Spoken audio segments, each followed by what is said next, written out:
सीटें मिलनी ही हमारे वोट की बुनियाद पे हैं, वो आप कैसे लोगों में तकसीम कर सकते हैं? आजाद उम्मीदवारों को तहरीक इंसाफ का हिस्सा होने के बावजूद मखसूस नशिस्तों से महरूम कर देना सिर्फ कानून शिकनी ही नहीं है, बल्कि ये जमहूरियत का खुला कत्ल भी है। खैबर पख्तूनख्वा में पीपल्स पार्टी सिर्फ 1 नशिस्त जीती, मगर मखसूस नशिस्तें 2। एक और जमात ने सिर्फ 5 सीटें जीती, मगर मखसूस नशिस्तें 10। ये तकसीम नहीं, ये मजाक है। जब हम इसको यूनाइटेड नेशन में भी ले जाते हैं अगर, तो वहाँ मेरा तो ख्याल है कि लोग इसको संजीदगी से सुनने की बजाय पहले तो हंसेंगे बैठ के इस फैसले पे। ये लोगों का वोट चोरी हुआ है, लोगों का मैंडेट चोरी हुआ है। So will keep hammering it. बिस्मिल्लाहिर्रहमानिर्रहीम, अस्सलाम वालेकुम नाज़रीन। मखसूस नशिस्तों के फैसले के बाद मुल्क की सियासत में बड़ी हलचल देखने में आ रही है। गवर्नमेंट का एतमाद बढ़ता जा रहा है, जबकि तहरीक इंसाफ की मुश्किलात में मजीद इजाफा हो रहा है। 70 मखसूस नशिस्तें मिलने के बाद कौमी असम्बली में हुक्मरान इत्तेहाद को 2/3 अक्सरियत मिल जाएगी। तहरीक इंसाफ की अक्सरियत मजीद कम होने का इम्कान है। खबरें ये भी आ रही हैं कि मखसूस नशिस्तें मिलने के बाद खैबर पख्तूनख्वा में नंबर गेम चेंज हो सकता है और गंडापुर की हुकूमत को भी खतरा हो सकता है। अगर KP असम्बली के तकरीबन 20 आज़ाद अरकान अपोजिशन में शामिल हो जाते हैं तो फिर तहरीक इंसाफ की सूबाई हुकूमत के खत्म होने का कवी इम्कान है। दूसरी तरफ मखसूस नशिस्तों के मामले पर सुन्नी इत्तेहाद कौंसिल ने सुप्रीम कोर्ट से रुजू कर लिया है। हामिद खान ने दायर की एक दरख्वास्त जिसमें उन्होंने ये इस्तदा की कि 12 जजेस के दस्तखत के साथ ऑर्डर ऑफ द कोर्ट जारी किया जाए। ताहम सुप्रीम कोर्ट ऑफिस ने दरख्वास्त वसूल करने से इनकार किया है। उधर नाज़रीन, पंजाब असम्बली में वज़ीर आला की तकरीर के दौरान अपोजिशन की हंगामा आराई का मामला संगीन हो गया है और PTI के 26 अरकान के खिलाफ रेफरेंस भिजवाने की तैयारियां हतमी मरहले में दाखिल हो गई हैं। स्पीकर पंजाब असम्बली ये कह रहे हैं कि आइंदा इजलास से पहले इन अरकान के खिलाफ रेफरेंस इलेक्शन कमीशन को भिजवा दिया जाएगा, मगर इससे पहले हंगामा आराई में मुलविस अरकान को कायमा कमेटियों की चेयरमैनशिप से फारिग करने का सिलसिला भी शुरू हो गया है और इब्तदाई तौर पर 4 अरकान पर अदम एतमाद के बाद उन्हें ओहदों से फारिग कर दिया गया है। इसी तमाम इतिहास से मुतालिक आज का पहला और बड़ा सवाल होगा एक्सपर्ट्स के लिए। पैनल में शामिल हैं अयाज खान साहब, आमिर इलियास राना साहब, फैसल हुसैन साहब, नवीद हुसैन साहब और मोहम्मद इलियास साहब। आप सबको खुश आमदीद। नवीद साहब, आप काफ़ी अरसे बाद वापस आए हैं शो में, आपसे आगाज़ करने जा रही हूँ। चूँकि ये जो मखसूस नशिस्तों का फैसला, आप समझते हैं कि हुकूमती एतमाद में इजाफा हुआ है और PTI की मुश्किलात बढ़ गई हैं और साथ ही सेनेट और पार्लियामेंट में तहरीक इंसाफ की अक्सरियत इंतहाई महदूद होने का इम्कान है, तो ऐसी सूरत हाल में नवीद साहब PTI के पास ऑप्शंस क्या हैं? दुआ देखें, PTI के पास तो ऑप्शन जो तहरीक अदम एतमाद आई थी, सो कॉल्ड तहरीक अदम एतमाद, जिसका मौलाना साहब ने जिक्र कर दिया कि किसके कहने पर लाई गई थी और वो अब ये कह रहे हैं कि जी हमें सियासत से दूर रखें, तो वो तो उसी दिन से, जिस दिन वो इस्टेब्लिशमेंट की फेवर उनसे गई, तो उसी दिन से PTI की मुश्किलात जो है वो शुरू हो गई थी। और वो हमने देखा कि किस तरह से एक सिलसिला, यानी ये जो इलेक्टोरल डेमोक्रेसी है उसका एक अजीब, एक भोंडा सा मजाक बना के रख दिया कि जो PTI के साथ किया गया। यानी ये जो रिजर्व सीट का जजमेंट आया, इसी जजमेंट को अगर आप देख लें कि उनकी PTI की नशिस्तें, यानी जिन लोगों ने वोट नहीं दिया, जिनकी बेसिस पे ये रिजर्व सीटें जो है वो मिलनी थी, जिन्होंने PTI को वोट दिया, उनकी सीटें अब माले गनीमत समझ के जो है वो नून लीग और पीपल्स पार्टी और जो है वो JUIF और MQM वगैरह में तकसीम की जा रही हैं। माले गनीमत है और ये जमातें फिर अपने आप को जमहूरियत के अलमबरदार और जमहूरियत का प्रचार करने वाली कह रही हैं। किस मुंह से? यानी आप ये देखें कि जो सिलसिला PTI का शुरू हुआ, जिस तरह से जो फायज ईसा जो है उन्होंने PTI के साथ, यानी क्या किस तरह से धो पाएंगे ये जो दाग उन्होंने अपने ऊपर लगाया कि PTI से उनका इलेक्शन, उसी दिन से आप देखें कि इलेक्शन सिंबल छीना। उसके बाद जो है इलेक्शन कमीशन ने ये भी कि जी आप किसी पार्टी के प्लेटफॉर्म से फिर नहीं लड़ सकते, आपने इंडिपेंडेंट लड़ना है, और पता नहीं क्या क्या उनको जो है वो इलेक्शन सिंबल दे दिए गए, सारे रोड़े अटकाए गए। क्योंकि मकसूद क्या था कि PTI को पाकिस्तान के सियासी मंजरनामे से मिटाना है, क्योंकि उसके ऊपर लकीर लगा दी गई है।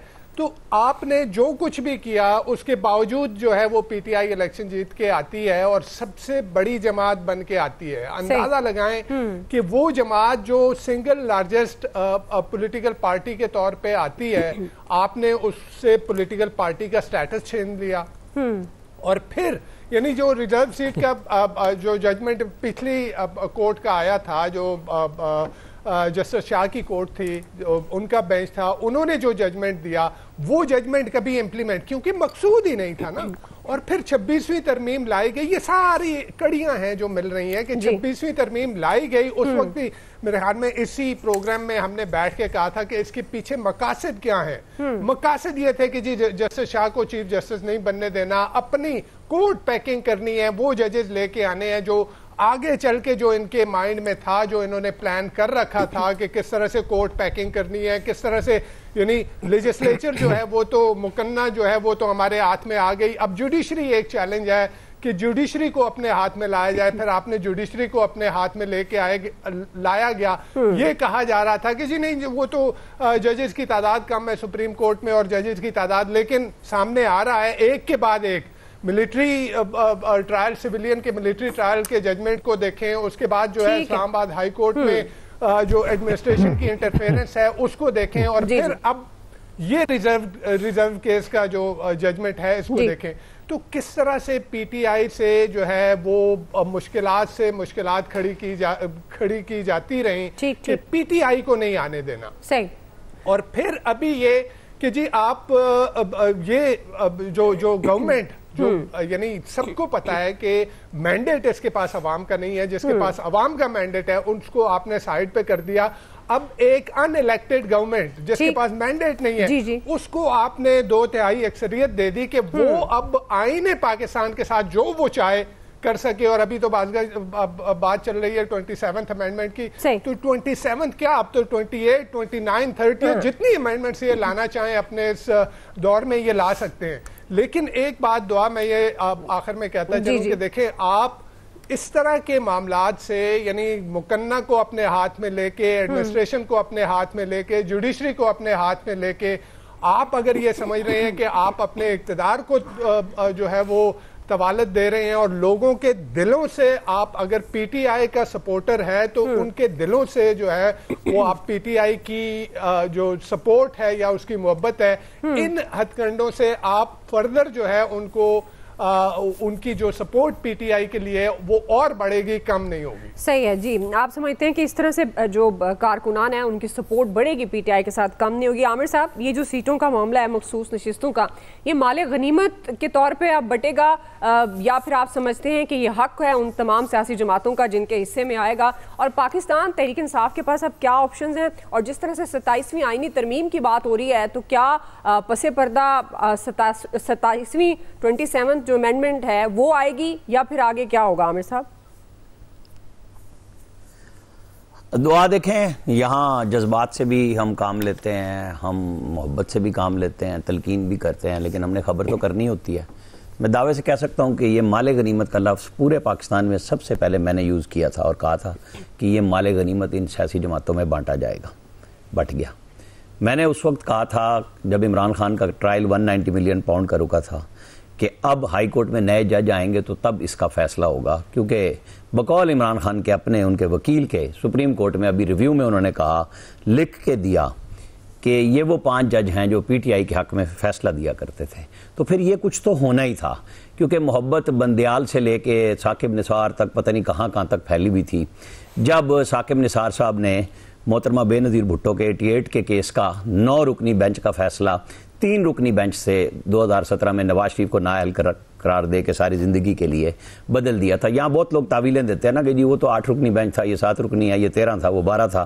तो यहाँ पे प्रेसिडेंट जो खुद ही मुकर्रर करती है हाई कोर्ट, वो खुद ही बदल देती है, क्योंकि लॉ की जुरिस्प्रूडेंस से तो जाके ये खेलते हैं ना। जैसे 187(1) के तहत उन 8 जजों ने मोहब्बत के मारे पीटीआई की कि ना वो दरख्वास्त देंदा थी ना कुछ थी, और उन्होंने कहा हम फुल टाइम देते हैं जनाब, ये पीटीआई की सीटें हैं तो दे दें। हमने उस वक्त कहा कि ये फैसला दे दिया, इसको कोई नहीं मानेगा, नहीं माना गया। क्या कर लिया हमने? तो खबर देनी है। हम अब भी कह रहे हैं, जब 26वीं आई मैंने कहा 27वीं तरमीम आएगी, और वो आएगी, कौन रोक सकता है? अब ये चीजें हैं कि आप लड़ रहे थे, पहले आपकी मोहब्बत में एस्टेब्लिशमेंट आपको ला के प्राइम मिनिस्टर बना रही थी, फिर उन्होंने प्रेस कॉन्फ्रेंस करके कहा कि आपने हमें बहुत गंदा किया, हम बाद आए आपकी मोहब्बत से और हम आपके साथ नहीं चलेंगे, निकाल दिया उन्होंने। वो कहा नहीं था DGI ने कि बंद कमरों के पीछे लामुतनाही एक्सटेंशन की ऑफर दी जा रही थी और बदायर मीर जाफर और सादिक कह रहे थे। तो कोई लीडर जो हैं, चाहे वो जेल में हो, अल्लाह करे कि उनकी मुश्किल आसान हो, लेकिन सियासी लीडर तो यही कुछ होते हैं, वो जाते हैं जेलों में, अपना काम करते हैं, वो कोई डील करता है, कोई गुफ्तगू करता है, ये डील की भी कोशिश करते हैं और फिर तासुर देना चाहते हैं बैठ के कि नहीं मैं तो अपनी मर्जी करूंगा और मैं सिर्फ इस्टेब्लिशमेंट से बात करूंगा। इस्टेब्लिशमेंट ने तो परसों भी जवाब दे दिया कि हम नहीं करेंगे बात, आपने जिनसे करनी है कर लें। और शहबाज शरीफ ने इस फैसले के आने से चंद घंटे पहले भी बैरिस्टर गौहर को ये जाके कही, और ये PTI से खबर हमारे उसामा इकबाल ने दी कि ऑफर प्राइम मिनिस्टर ने फिर टॉक्स की आप करना चाहते हैं करें, ना करें। 26वीं तरमीम में उस मसले का भी हल कर दिया गया जो गंडापुर साहब ने मखसूस नशस्तें जो पीपल्स पार्टी, नून और JUI फेक और KP में मिली थी, उन्होंने ओथ नहीं लिया, तो आर्टिकल 2552 के तहत 26वीं तरमीम में आ गई कि अगर आप नहीं लेंगे ओथ तो फिर चीफ जस्टिस मुतलका हाई कोर्ट के अपने किसी नामजद बंदे से ओथ भी ले लेंगे। वो उन्होंने पक्का बंदोबस्त कर दिया कि अगर आप अपनी मर्जी के मुताबिक असेंबलियां चलाना चाहते हैं तो फिर आइन और कानून आपके रास्ते में मौजूद है। अब इलेक्शन कमीशन पे कर लें बात। इलेक्शन कमीशन तो सुप्रीम कोर्ट के 12 जुलाई वाले उस फैसले को, जिसको उसने चैलेंज नहीं किया, एक नुक्ते को जिसमें लिखा गया कि सुन्नी इत्तेहाद कौंसिल अब पार्लिमानी पार्टी नहीं रही, तो फिर जो उसके मेंबर हैं वो तो आजाद हो गए ना, फिर वो शामिल होंगे जिधर चाहेंगे जाएंगे। जो आप करते हैं वो आपके साथ वापस हो रहा है। गिला किस चीज का है? यहाँ तो ये मुकाफात अमल है, ये सियासत ऐसी है, कल को PTI इख्तिदार में आएगी इससे और बुरा करेगी, पहले भी करती रही अब भी करेगी। या बैठ के बात कर लें सियासतदान आपस में, ठीक है, वरना गिला शिकवा किस चीज का है हमारे यहाँ? इसके अलावा किस चीज की कहानी है? मैं ये पॉइंट साथ साथ लिख रहा था कि आप क्या ढूंढेंगे किसी चीज को। सलमान अकरम राजा ने पहले कहा कि PTI के लिए मेहरबानी कर दें, अब जब रिव्यू में PTI के वकील के तौर पे आए तो कहते हैं नहीं मुझे आईनी और कानूनी फैसला नहीं चाहिए, मुझे डेमोक्रेसी का फैसला चाहिए, आप हमें सीटें दे दें। क्या ये आइन और कानून पे अमल दरामद कर रहे हैं?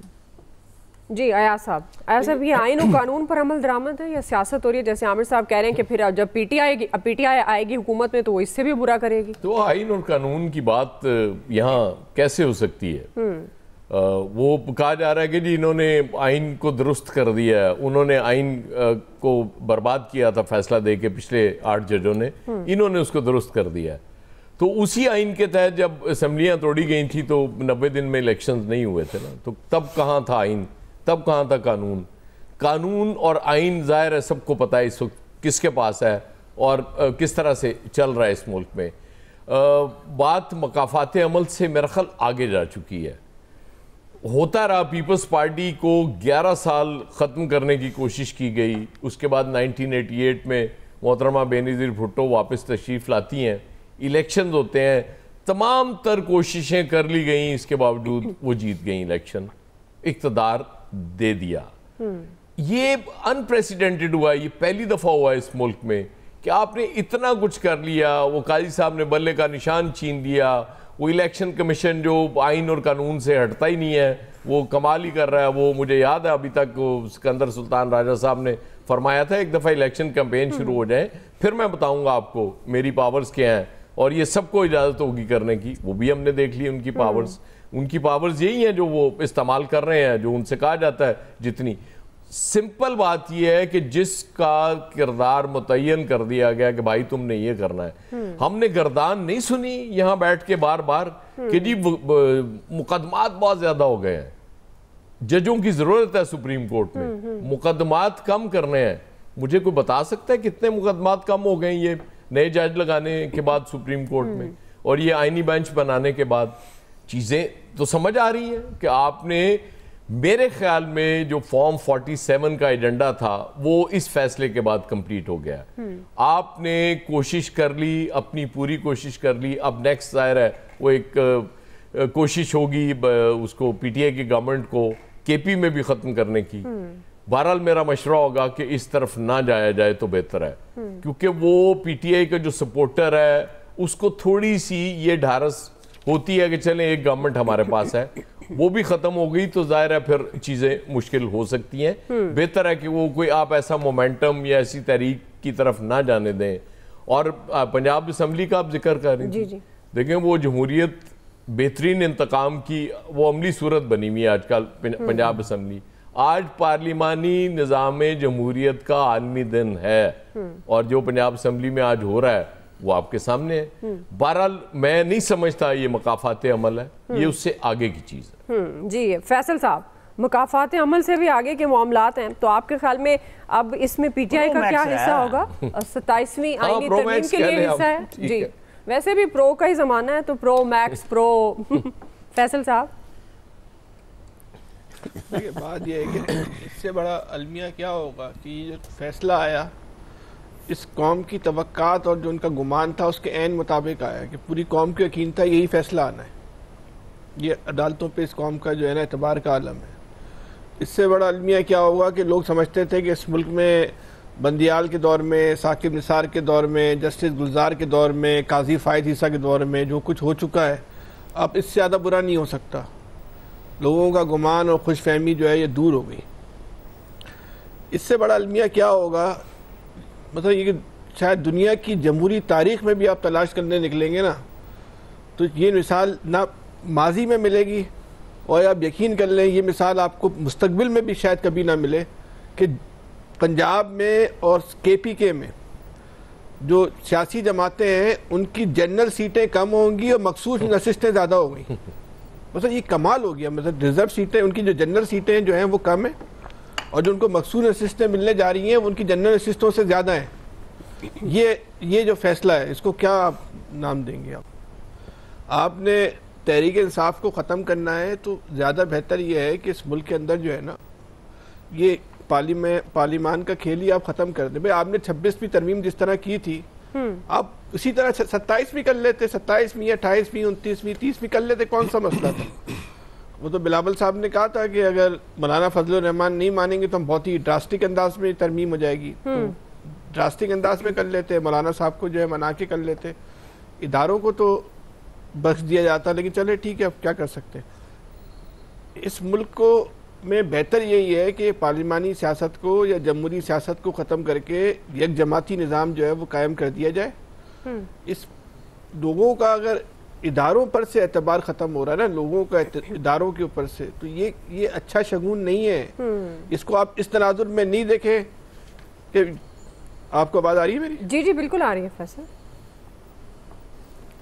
जी, आवाज़ आ रही है? जी जी फैसल साहब आप नकल आपकी आवाज़ नहीं जा रही, मेरी आवाज़ शायद आपको नहीं जा रही।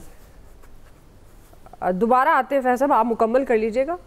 अच्छा इलियास साहब आपके ख्याल में पीटीआई का पार्लियामेंट से नहीं है पार्लियामेंट में और ये सिर्फ पाकिस्तान तहरीक इंसाफ का ख़ात्मे के लिए ऐसा फ़ैसला आया आप समझते हैं, या आइन व कानून को मद्देनज़र रख कर ये फ़ैसला हुआ और सियासी जमातें ज़ाहिर है कानून को मानने की पाबंद होती हैं, आइन के मुताबिक चलने के? इलियास साहब देखिए, एक ये बड़े अरसे से जब से ये गवर्नमेंट के इलेक्शन हुए, उस इलेक्शन के बाद जो इलेक्शन से पहले इलेक्शन कमीशन की जानब से जैसे होता रहा कि इंडिपेंडेंटली इलेक्शन लड़ना चाहते थे, पीटीआई एक जैसे सिस्टम के तहत लड़ना चाह रहे थे, तो फिर उसके लिए वो जो भी सिस्टम आया उनका निशान भी छीन लिया, फिर उनके लिए पार्टी को भी इस तरह जो सूरत हाल है वो ये सब उसी की कड़ी है। और वो चलते चलते जो है अब देख लें कि असम्बली में कुछ अर्सा चले, जब देखा उन्होंने कि जैसे भी है उनके 26वीं आईनी तरमीम आगे भी अब 27वीं के लिए भी जो लगे हुए हैं कि जो भी है सिस्टम इनको ख़त्म करना था तो बिल्कुल ख़त्म करके बिल्कुल वफाक से भी और सूबाई हुकूमतों से भी इनको ख़त्म करके फिर अपना यानी कि मैंडेट जो है वो बढ़ाना। एक तो होता है ना फॉर्म 47, ये उसी का सारा हिस्सा है कि उसको मुकम्मल तौर पर एक यानी कि अपना जामिया किस्म की यानी कि भरपूर अक्सरियत असम्बलियों में ना ही अपोजिशन होगी कोई। अगर अपोजिशन होगी, अब देखने पंजाब असम्बली में कितनी अपोजिशन रह गई है, सिर्फ मखसूस चंद बेंच रह गए। अगर 79 रह गए टोटल अरकान, अगर ये मखसूस नशिस्तें भी चली जाती हैं तो 79 रह जाते हैं, 79 में से भी 26 निकाल दी गए, तो बाकी क्या रह जाएंगे? और जो बाकी हैं वो कितना अरसा बाहर रहेंगे? वो कहते हैं, अब वो कहते हैं कि कोर्ट में जाएंगे, कोर्ट में तो नहीं उनकी बात सुनी जाएगी, वो कह रहे हैं कि जी पार्लियामेंट सुपीरियर है, तो फिर कहाँ ये इनकी बात सुनी जाएगी? तो यही जो सारी जो सूरत हाल है एक मुकम्मल प्लानिंग है और प्लानिंग के तहत ही ये सारा जो सिस्टम है हो रहा है, बजाय कि ये बिल्कुल वो ये आप कह सकते हैं कि पीटीआई को बिल्कुल कमज़ोर कर दिया गया इस वक्त। पीटीआई पर जो मुसीबतें कहते हैं ख़त्म हो गई, अब ये वो सारी अब बिल्कुल, क्योंकि ना कोई मुज़ाकरात हैं ना कोई चीज़ है, असल में मुसीबतें ख़त्म बस अब उनके लिए मुसलसल ख़त्म हो जाएगी। अब तो असम्बली के अंदर भी दाखिला भी उनका मना हो गया, तो ये जो सारी सूरत हाल है, इसके लिए देखेंगे उनको सर्वाइव कर पाते हैं जैसे पंजाब असेंबली में पहले भी हुआ था नून पे, इस तरह बिल्कुल नून के वक्त में भी हुआ था, वही सेम पोजीशन में। अगर अता बंदियाल साहब के फैसले के कहते मुताबिक अगर करते हैं तो फिर बिल्कुल इसी तरह ये, अगर ये उधर जाते हैं जो प्रैक्टिस एंड प्रोसीजर बिल जो है उसमें जो सारे वही है कि असेंबली में जो 2-2.5 साल पहले जो हुआ था वही अब दोबारा इनके साथ हो रहा है। जो इन्होंने किया था वो इनके साथ बिल्कुल PTI के साथ भी बिल्कुल उसी तरह वो आ रहा है। तो बिल्कुल जाहिर है PTI एक मरतबा फिर पंजाब असेंबली में बहुत ज़्यादा कमज़ोर हो गई है, ताकि अब पहले जैसे उन्होंने असेंबली में अपनी आवाज़ बजट के दिन किया था, शोर शराबा किया, आप भी देखते रहे, तो उसमें जो शोर शराबा अगर करना है तो फिर बराबर रखते हैं पार्लियामेंट में। नून लीग वालों ने भी शोर शराबा किया था, जो इस तरह किया था, तो फिर इनको बराबर रख के ना फैसला करना चाहिए। इस तरह करते हैं तो फिर लोग अवाम में एक आता है कि जी ये वन साइडेड हो रहा है सारा, अवाम बेहतर इसको जज करती है और अवाम इसका अलग फैसला करती है। फैसल साहब, आपकी लाइन में कोई इशू आ गया था, अगर आप बात मुकम्मल करना चाहें तो। बस मैं आखिरी बात ये कहना चाह रहा हूँ, तहरीक इंसाफ किसी को पसंद होगी, किसी को नापसंद होगी। आपको तहरीक इंसाफ को ख़त्म करना है, इसको नेसो नाबूद कर दें, तबाह बर्बाद कर दें, लेकिन तहरीक इंसाफ को ख़त्म करने के लिए इदारों को तबाह ना करें। इस चक्कर में इदारे तो तबाह हो रहे हैं, तहरीक इंसाफ पे कोई फ़र्क नहीं पड़ रहा। आपका जो बुनियादी हदफ है वो फिर भी हासिल नहीं हो पा रहा, लेकिन इदारे तबाह हो रहे हैं। ये इसके असरात देखें कहाँ जाके पड़ेंगे, कुछ सोचें ज़रा, ये मुल्क हम सबका है। सही, बिल्कुल ठीक है जी। कहते हैं कि इदारों को तबाह नहीं करना चाहिए किसी भी एक सियासी जमात के लिए। बुनियादी जो हमारा सवाल था मखसूस नशिस्तों के मामले से मुतल्लिक कि फ़ैसला आने के बाद PTI के पास क्या ऑप्शंस हैं और आगे क्या मामलात हो सकते हैं हुकूमत के लिए। ज़ाहिर इलेक्शन कमीशन ने भी एक अहम इजलास तलब कर लिया और उसके बाद फिर ये जो मखसूस नशिस्तों की तकसीम का मामला है वो भी ज़ेर बहस आएगा। अभी एक ब्रेक लेते हैं नाज़रीन, क्विकली ब्रेक से वापस आएंगे। हमारा दूसरा बड़ा सवाल, हुकूमत का रूठे हुओं को मनाने का मिशन। प्राइम मिनिस्टर शहबाज शरीफ अपने एक पुराने साथी चौधरी निसार के घर पहुंचे। पीपल्स पार्टी को भी हुकूमत में शमूलियत की उन्होंने दावत दी है। हम इस सारे मामले पर यह सवाल उठा रहे हैं कि आइंदा का सियासी मंजरनामा क्या हो सकता है। राय लेंगे ब्रेक के बाद।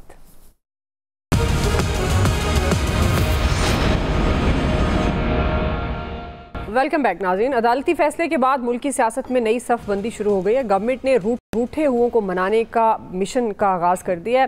प्राइम मिनिस्टर शहबाज शरीफ अपने दरीना साथी चौधरी निसार के घर गए, उन्हें वापसी की उन्होंने दावत भी दी है। पीपल्स पार्टी को भी वफाक और पंजाब में शमूलियत की दावत दे दी गई है। शर्जील इनाम मेमन ये कह रहे हैं कि गवर्नमेंट में शमूलियत का फैसला सेंट्रल एग्जीक्यूटिव कमेटी करेगी। दूसरी तरफ ये भी इत्तलात हैं कि मौलाना को भी खैबर पख्तूनख्वा में हिस्सादार बनाकर उन्हें मनाया जा सकता है। आमिर साहब, आपसे आगाज़ करिए हूँ, चूँकि ये जो गवर्नमेंट का नाराज़ रहनुमाओं को मनाने के मिशन का आगाज़ किया है उन्होंने, चौधरी निसार की मुमकिना वापसी और पीपल्स पार्टी को जो दावत दी और मौलाना को भी मनाने के बाद जो खबरें आ रही हैं, और उनको मनाने के बाद क्या मुल्की सियासत में आइंदा का मंजरनामा हो सकता है? प्राइम मिनिस्टर की चौधरी निसार से मुलाकात खालिस्तन ज़ाती दोस्ती के हवाले से थी, उनकी इयादत करना थी।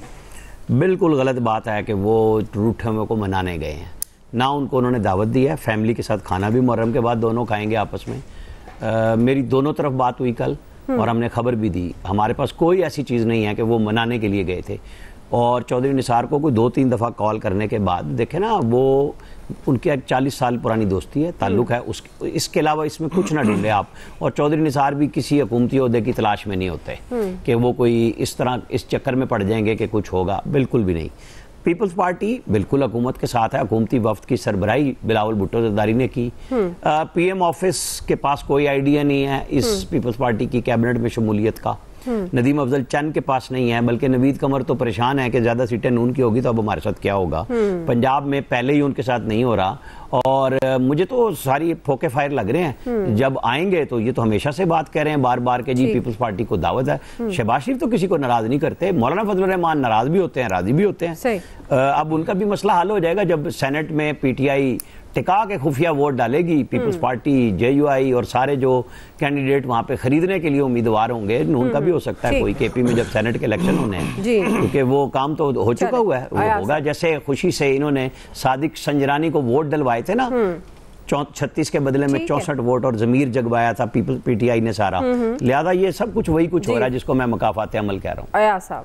ये कुछ चेंज नहीं होने वाला दुआ, इसलिए आप बेफिक्र हो जाएं। ये चीज़ें ऐसी जो तय होना था वो हो गया।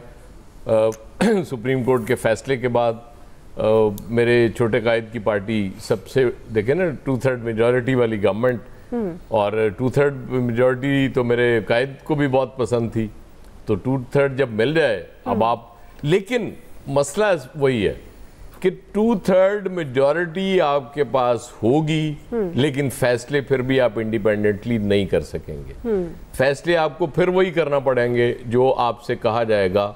ये बस हमारी वो जमहूरियत है इस वक्त जो इस मुल्क में चल रही है।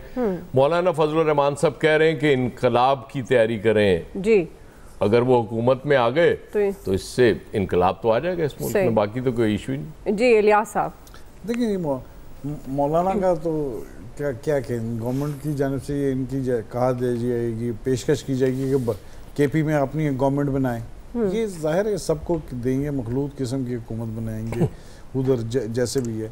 तो बाकी तो जो सूरत हाल है इधर वफाक में ना पंजाब में, इनको कितनी दफ़ा ऑफ़र दी है लेकिन उसमें कोई नहीं की। ज़ाहिर है वही बात वही आ जाती। पहले भी सेंट्रल एग्जीक्यूटिव कमेटी में इनकार किया था पीपल्स पार्टी ने, बिलावल भुट्टो ने इनकार किया था, तो अब भी वो करेंगे। अगर वो आते हैं गवर्नमेंट के साथ आते हैं तो वो कहते हैं कि पहले भी जो हमें वोट मिलते थे वो कम हो गए थे गवर्नमेंट के साथ मिलकर। तो जाहिर है अगर आप फिर दोबारा आते हैं तो फिर उनको नुकसान होता है, क्योंकि पंजाब में पहले ही उनके काम प्रेजेंस ना होने के बराबर है। तो इसलिए वो चाहते हैं कि अपोजिशन टाइप इस तरह के रखें, इलेक्शन के करीब आके फिर वो अपने आप को दिखाएंगे। सही जी। फैसल साहब